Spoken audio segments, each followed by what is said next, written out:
Using the CombiRx infection subset, we will walk through hypothesis testing for the 3 bivariate analyses we've looked at thus far. If you open up the hypothesis testing worksheet, you can follow along if you have your data set open. Simply watch, stop, recreate, and include the results in your worksheet using cut and paste. So the 3 questions we'd like to answer is there a relationship between gender and health insurance? That's 2 categorical variables. The next question is there a relationship between gender and BMI?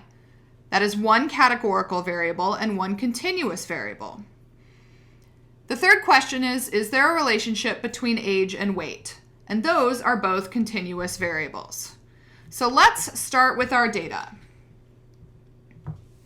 Remember, before we started, you would describe the data set. So using the ethnicity, race, gender, age at baseline, their weight, height, or BMI, maybe their marital status.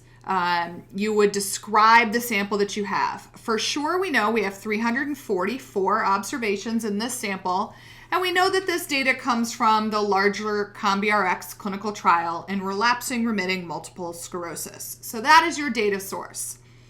This subset includes people who have said yes to having 1 or more of the defined infections before their MS diagnosis.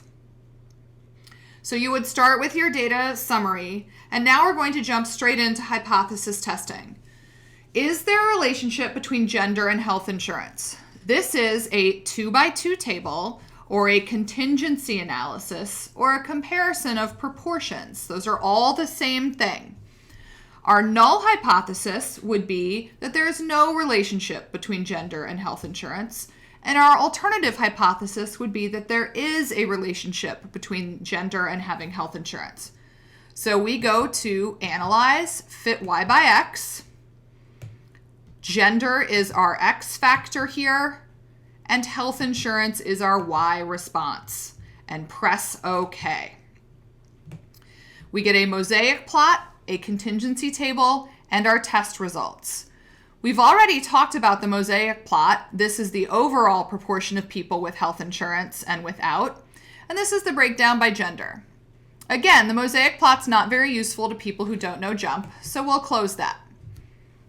What we want to know is the people with health insurance different by gender? Or for females, is the proportion with health insurance, that's this row proportion, different from the row proportion of males with health insurance? We only need to talk about those with health insurance because the opposite, of course, is not having health insurance.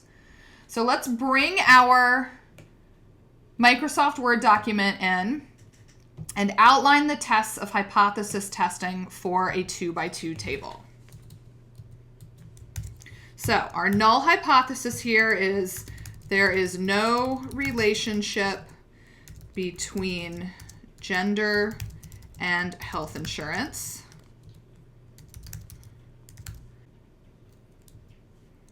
We could also write it as there is no difference in the proportion of people that have health insurance by gender.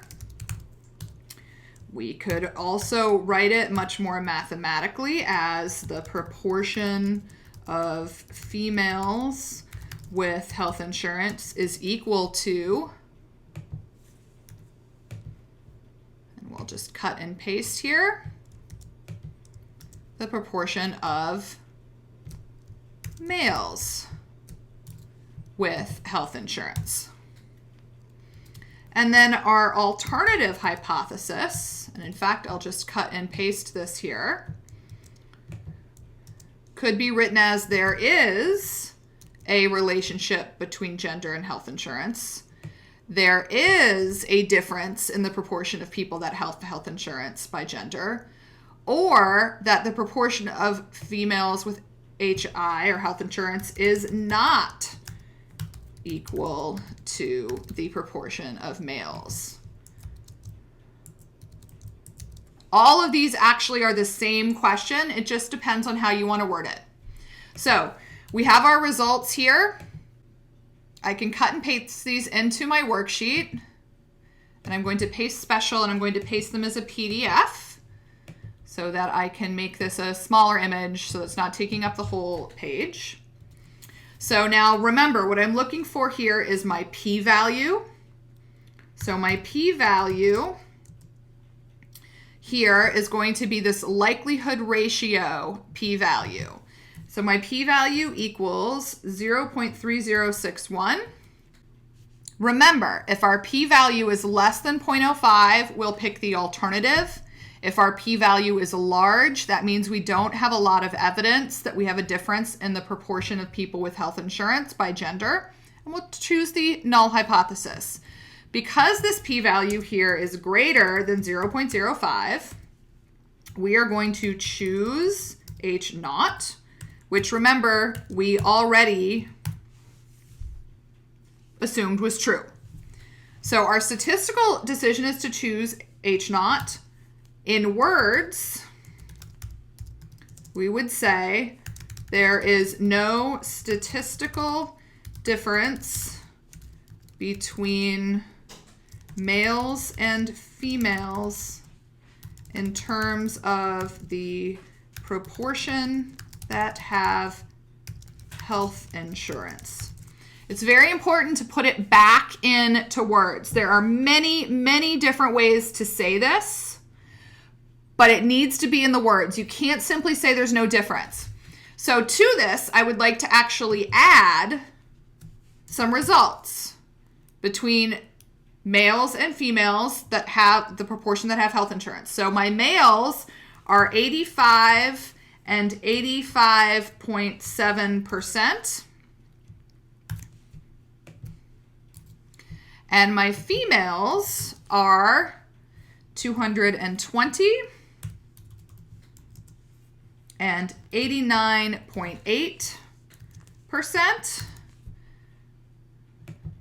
And my P equals 0.3061. Again, there are many different ways that you could say this. And in fact, you could say in the infection subset N equals 344 from the CombiRx clinical trial.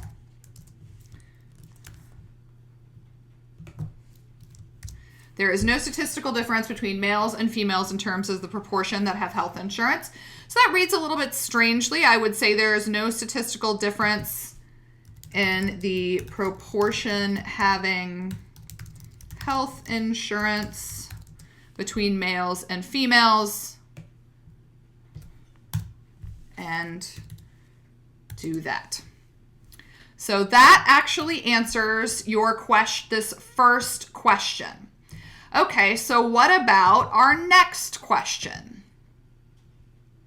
Our next question is there a relationship between gender and BMI? Now, gender is categorical and BMI is continuous. So here I want to do a group means comparison. So again, analyze fit Y by X.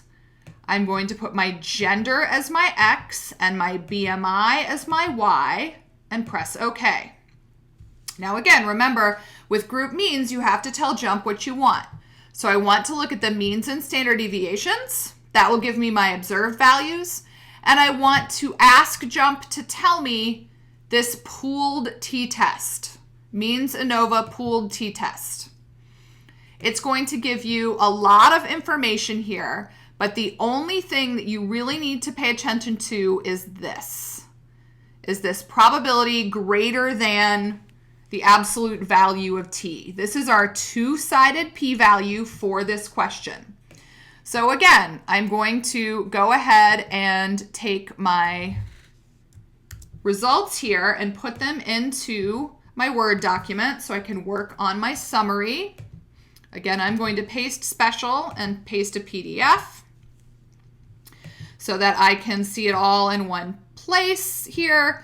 And I am going to go back up here and capture the same information that I had before, and I'm now going to answer my question. So my p-value here is 0.8695. Boy, that's a big one. Much bigger than 0.05, so I'm going to choose H naught.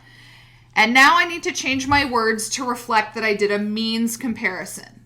But it's the same subset. So in the infection subset, N of 344 from the CombiRx clinical trial, there is no statistical difference in the mean BMI between males and females. And here I would want to do the mean of males, which is 28.7, with a standard deviation equal to 5.4. And females, which is a mean of 28.6 and a standard deviation equal to 7.1.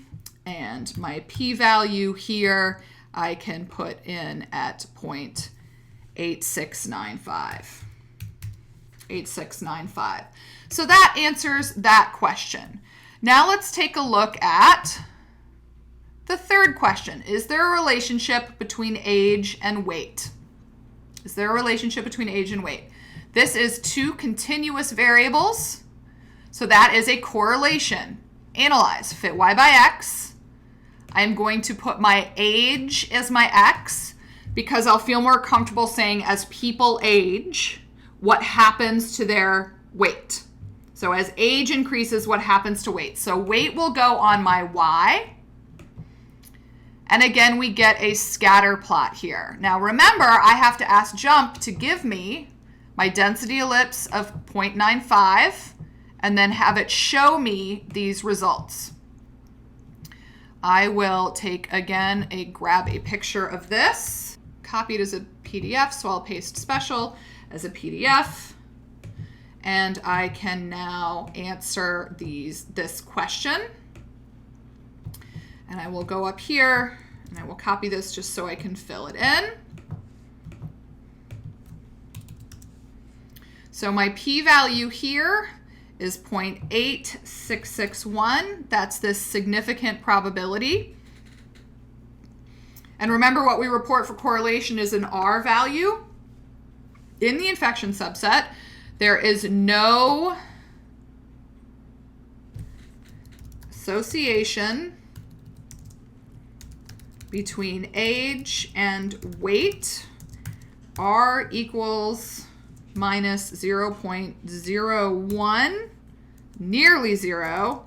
P equals 0.8661, period. And you'd want to report what the mean age is and what the mean weight were in your summary. So this is how you answer the questions from a fit y by x for categorical and categorical, for categorical and continuous, and for two continuous. Now, all three of these had non-significant results, and that's okay. If your p-value is small, less than 0.05, you would change your summary to say there is an association or there is a statistically significant difference. It all depends upon what your data tells you.